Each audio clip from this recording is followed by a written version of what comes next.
to recap, we've learned a lot, and I feel like a short period of time of high levels about, so far we've learned about DNS and DHCP and network address translation NAT, right? And these protocols are pretty old. They're old protocols that were, a lot of times converted from some even older protocol that they made new to work better with, the more modern internet that we see it. But just as we did not forecast or foresee the amount of IP addresses that we would eventually use when the creation of IPv4 happened, we also did not forecast the security implications that some of these network protocols would have. And a lot of these protocols were not created with security in mind.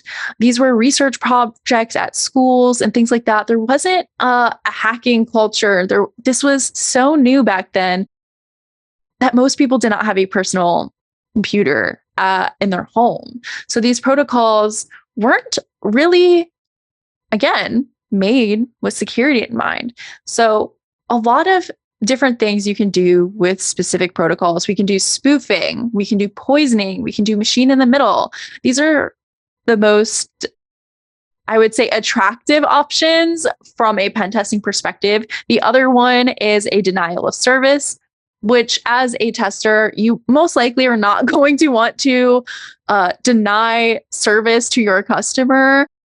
You might make a note that, hey, this is probably possible, but you don't want to test that because you probably don't have a happy customer. But you can do a lot of things with spoofing and poisoning and machine in the middle to gather information that could be useful to you, gathering credentials or different things. I will talk about, as an example, since we have already kind of covered DHCP and we understand how these IP addresses come out of the DHCP server and are given to clients. Now, with DHCP, and again, this is an example. This is an example of denial of service. So don't do this. Don't do this. That's your warning. But it is an example of a denial of service. But since we just talked about DHCP, I think it's interesting to discuss it a little bit. So it is possible, again, that there's multiple DHCP servers on a network segment. So clients are built to acknowledge that they most likely will get multiple DHCP offers. And that's not out of the ordinary. That is baked into the protocol itself. This leaves an issue, though, where an attacker, right? If I'm connected to their network, I could pretend to be a DHCP server on that network segment. And I can respond to DHCP requests or DHCP discoveries because everybody on that network segment is getting the DHCP discovery through a broadcast message. So as an attacker, they can pretend that they're a DHCP server and respond to DHCP discovery requests, offering an IP address for the client. Now, the client, if it's, let's say, that was the first offer that they were given, they're like, oh, cool. Yeah, I'll take this. No problem. I'll take this IP address, not knowing that that IP address is coming from a malicious hacker or, person who's performing these tests. Now, as a result of this, the attacker can perform a machine in the middle attack and assign itself in that DHCP request or offer as the default gateway. So now anytime the computer wants to send information out of the gateway, it's actually sending it through the attacker and not through like the normal means. And so the attacker can then capture all of the information that is flowing through. Sometimes you'll see websites that might not be using HTTPS, the secure version of HTTP, and it's sending clear text credentials. This is less common, I would say, on the public internet. But if you are internally, this is far more common than I think a lot of people would initially suspect. So if you can tell them like, hey, from this spoofing attack, I am the DHCP server, and you can gather all of that information, any credentials that are flowing through that computer to another and clear text, like you can have domain credentials, and that's great. But you want to do this cautiously sometimes because it can result in a denial of service. The next one is a denial of service attack, which is a DHCP starvation attack. It's used similar techniques where the attacker uses itself and is responding to DHCP discover messages and says, hey, or actually, let me back up. So it's using a similar attack, but instead of the DHCP discover, it is asking for IP addresses. So it's asking for IP addresses. The DHCP server is giving it IP addresses, but obviously this attacker only needs one IP address, but the attacker could ask for however many they want. If they ask for 1,000 IP addresses, the DHCP server might just give them 1,000 IP addresses, which will then make it so that people who are legitimately requesting an IP address aren't able to get one because there's no IP addresses left for that server to give. And this will result in a denial of service attack because now legitimate users are unable to obtain AIP. They're unable to, relay information and communicate with other devices on the network or the greater network. So that's just kind of an example of one protocol that could be used towards your advantage or be used maliciously. And there's so many denial of service attacks that it's hard to not talk about them because so many of the network, like I would say like 70% of network attacks are some type of denial of service because there's lacking authentication and just lacking these like appropriate measures so that they can't be abused by this like 21st century internet that we now have. So that is going to be the first portion of hopefully a much larger series. My headphones turned off, so I actually cannot hear anything right now, but let me turn these back on. So it's going to be part one of a much larger series. I wanted to get people's feet wet for if you really, oh, hold on. Yeah. So if you really are trying to learn from the start, I want these videos to be available to reference in the future. And then we are going to just continue to build off of this knowledge. But it's great to have that kind of foundational information available. And I would love to answer some questions from people. Let me make sure. Serena. Okay. Hey. We have one excellent job. Just by the way, you've got lots of people that in the Discord chat loved how simply and clearly you put all this stuff together. So excellent job. They also love your slides, by the way. Yeah. You also received several marriage proposals, but we'll let that be where it is. So just, so yeah, we do have a bunch of questions in here. One of the first questions that came in was from Dave Kenny. While talking about ARP, why use the IPv6 version of ARP neighbor discovery protocol when you have a secure neighbor discovery? I hope that makes sense to you because I am not familiar with those discovery protocols for IPv6. That is a really good question. And honestly, one from the top of my head, I don't have an answer to. But that is like part 2 and 3 coming. So yeah, that is something that's good to use because there are some IPv6 attacks that are possible that I'm super excited to write about and learn about and continue to do that. Even with this presentation, I get so nervous about saying wrong information. So I am in like the RFCs and just reading because learning about DHCP is like, oh, okay, that's simple. But then reading the documentation of everything that truly happens in DHCP is so eye-opening that there's like so many moving parts.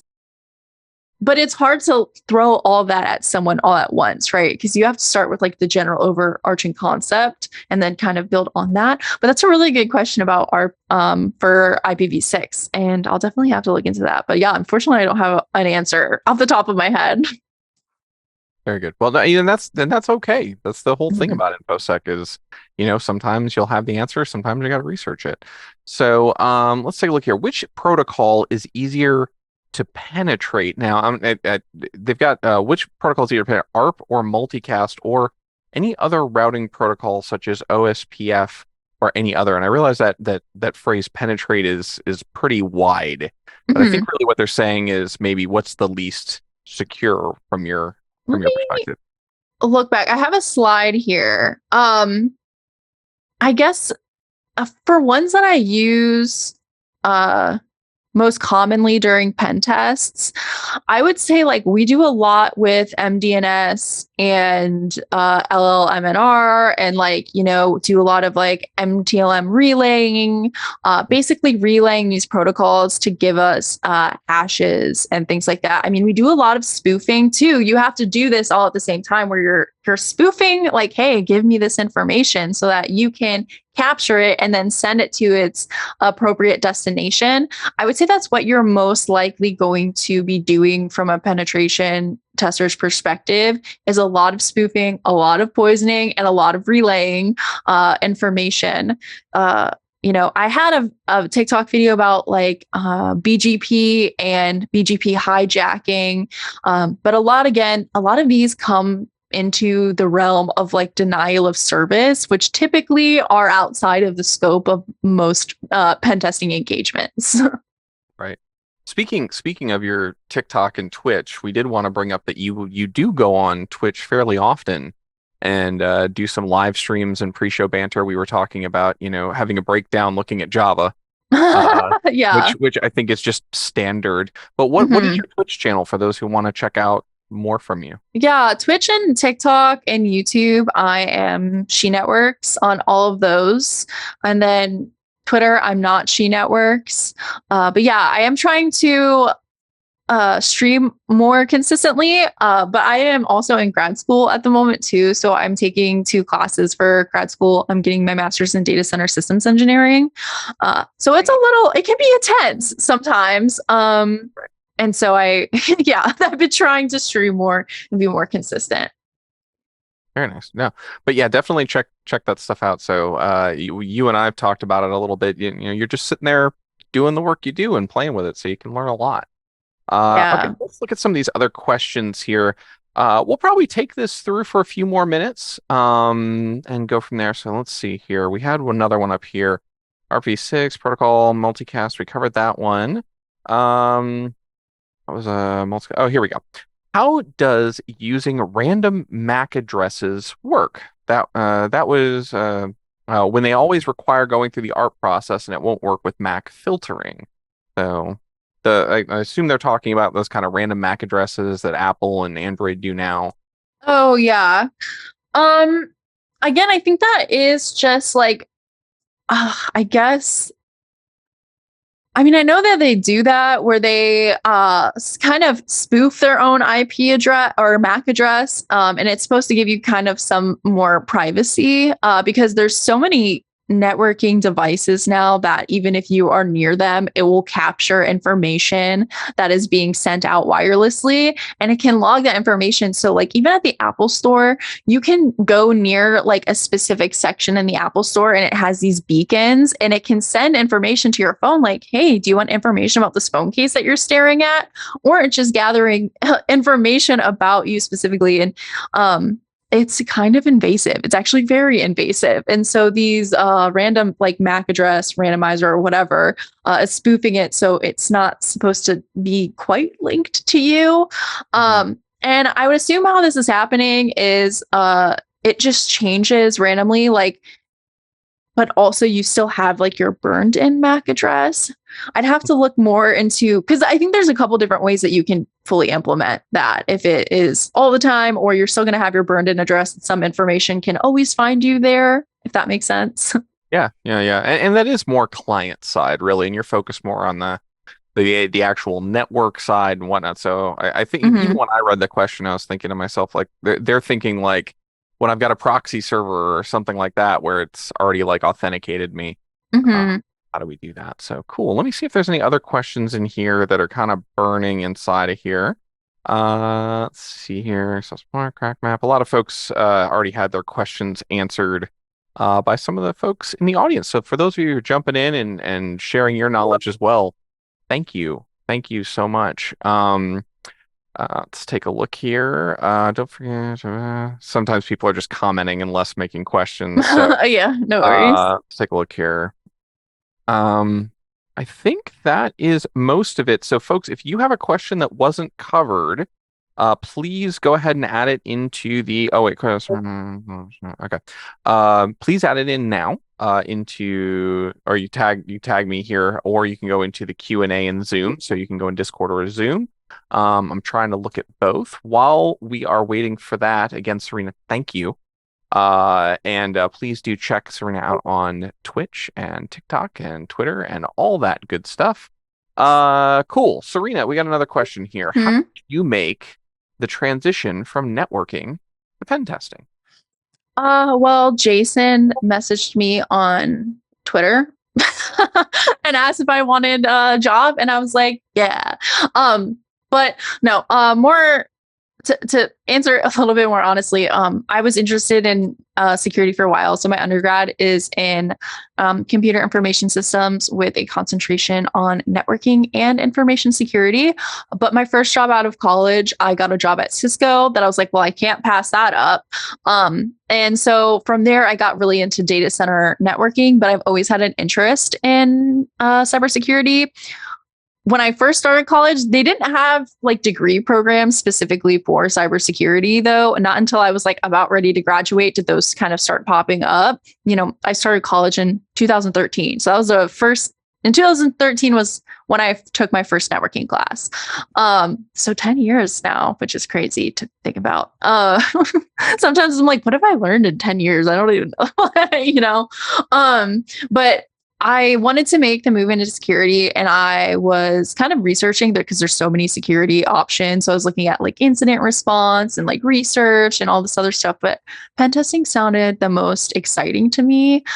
So I did apply here. I did our interview process where you answer questions in the cyber range, and then do like some big challenges in the cyber range, and then submit a like report. And so that's how I ended up at Black Hills doing pen testing. Nice. Couple more questions, then we'll wrap up here. So, folks, we are right at that hour. If you want to hang out for just a few minutes while we answer two more, as long as Serena, you okay to do maybe two more? Perfect. I'm great. Good. Excellent. So, but if you came for the webcast, thank you for joining. We're going to wrap up here with the webcast. We're already into Q&A. Please hang out for as long as you'd like until we cut the stream. If you're leaving now, the video will be up on YouTube shortly. The slides are already up in the slide resources section on Discord. So if you haven't grabbed those, please go ahead and grab those. And let's get back to these questions here. So let's see here. Do you recommend VirtualBox for Kali, or is there a better virtual software to run this? They lean towards VMware. So when you're testing, what virtualized environment do you like best? I use VMware Workstation, I think. Yeah, VMware Workstation, which is the paid version. But there is like VMware Fusion if you're a Mac user. I'm typically a Mac user, but now I use like Linux more than anything else. But yeah, VMware Workstation works well. But for like a free option, I mean, it's like VirtualBox or the free option for VMware. Excellent. So, last question here. I'm actually going to merge two questions together. Okay. There was a lot of questions about the VLANs when you were talking about not necessarily being a security function, which I agree with, by the way. When the questions were around VLAN leakage. So when you are testing and you run into VLANs, whether it be in the two questions I'm combining is VLAN hopping and leakage. How does that work when you're a tester and you're trying to move from one VLAN to another? Well, it really depends on a lot of factors like scope. Like sometimes the customer doesn't allow you to do that because it's not within scope. So there's not a lot of times where it's going to be super relevant, and a lot of newer networking equipment kind of has some features to be able to detect some type of VLAN hopping, like double tagging and things. So you could put multiple VLAN tags on the packet being sent out. But yeah, it really depends on like the scoping of the assignment. But other than that, like sometimes you don't need to VLAN hop because you still have access to those devices even outside of a different VLAN through routing, right? I cannot tell you how many times I've had that conversation. Yeah. Like, it's VLAN. I'm like, it's routable. Right. Yeah. Yeah, no, exactly. All right. So last question, and then we'll kind of wrap this up because I really like this question. When you are testing, what are the network controls that give you the most difficulty? The ones you're like, when I'm testing what network controls yeah, give me what do you run up against where you're like, ooh, that's gonna stop me? Well, I mean, I guess I don't know if it's like necessarily network controls, because I'm still new. Like, so I haven't been pen testing for like a full year yet. I'm still very new at pen testing, so I have a ton to learn about it. But like, EDR can be annoying when I am trying to like do a shell and it's like not working, and then the customer's like, hey, is this you? Is this your shell? I'm like, oh dang, like it was they blocked me from being able to do that. That can be really frustrating. So there's definitely areas I need to learn on about like evasion and techniques like that. That I'm like, let me get the basics down and then we'll get real fancy later.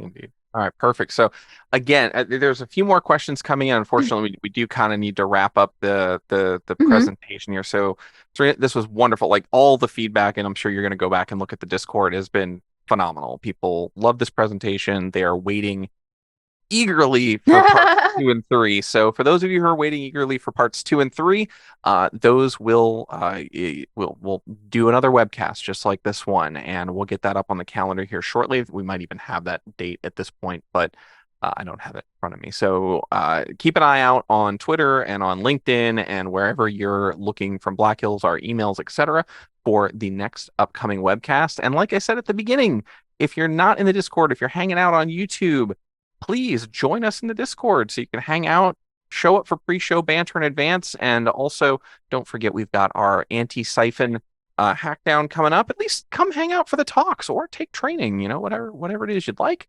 And of course, last but certainly not least, Serena and her Twitch channel. Definitely check that out at /she networks. So from the peanut gallery we got left, anything you want to send off with before we wrap this up? Me? No, well, I was the other folks inside of here. Ben came in, but I was gonna do it with you. Yeah. Hopefully people learn something. Like I said, I was nervous that people were gonna be like, oh, this is too basic, but I want something to be out there for people who are looking for like those basic questions. Or the questions are like, I should have asked this a long time ago, and now I'm too afraid to ask situations, It's the whole meme where you're just sitting there, oh, I just don't even want to ask. Yeah, you're like, oh, should I know this? I don't know. So yeah. Any final thoughts before we as is tradition, kill it with fire? Final thoughts there, Serena? There's so many. I mean, there's so many on Zoom and Discord, so many messages. There's 75 open questions, 33 answered, and 47 already dismissed. Yeah. A lot of them are more statements. And yeah. Answer them. So go back and look at them when you get a chance. Yeah, for sure. Thank you, everyone. Oh, thank you. Thank you for taking the time. Thank you for putting together such an awesome presentation. And from myself, everyone here, Black Hills, Serena, and all, thank you for joining us. Come check us out on another webcast. And we hope to see you soon in Discord or in real life. Go forth and do good things. Ryan, do a good thing and kill it with fire.